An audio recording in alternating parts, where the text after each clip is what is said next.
नील सोमयाला 20,000 आणि उद्धव ठाकरेला 6,000. काय बात असं बोलायची गरज नाही.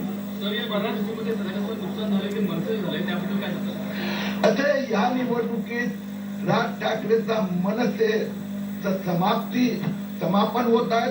पुढच्या निवडणुकीत उद्धव ठाकरेच्या सेनेचं पण समारोपच होणार. कारण यावर्षी परत त्यांनी चिटिंग केलं. 1/3 मुस्लिम मतं उद्धव ठाकरेला जेवढी मतं मिळाली आहेत त्यातला 1/3 बांगलादेशी. मुंबई प्रभाग 129 मध्ये भाजपच्या अश्विनी मते ही आघाडीवर आहे. मुंबई प्रभाग क्रमांक 129 आणि 130 मध्ये भाजपचे धर्मेश गिरी आघाडीवरती आहेत. मुंबई प्रभाग क्रमांक 129 मध्ये भाजपच्या अश्विनी मते आघाडीवर. अजूनही काही ठिकाणचे निकाल हाती यायचे. मुंबई प्रभाग 130 मध्ये भाजपचे धर्मेश गिरी ही आघाडीवर आहे.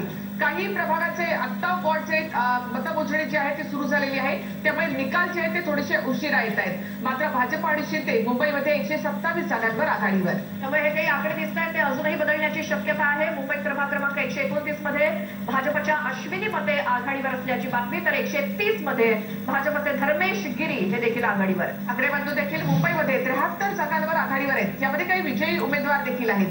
ठाण्यामध्ये राजन विचारे यांच्या पत्नीचा पराभव झाला.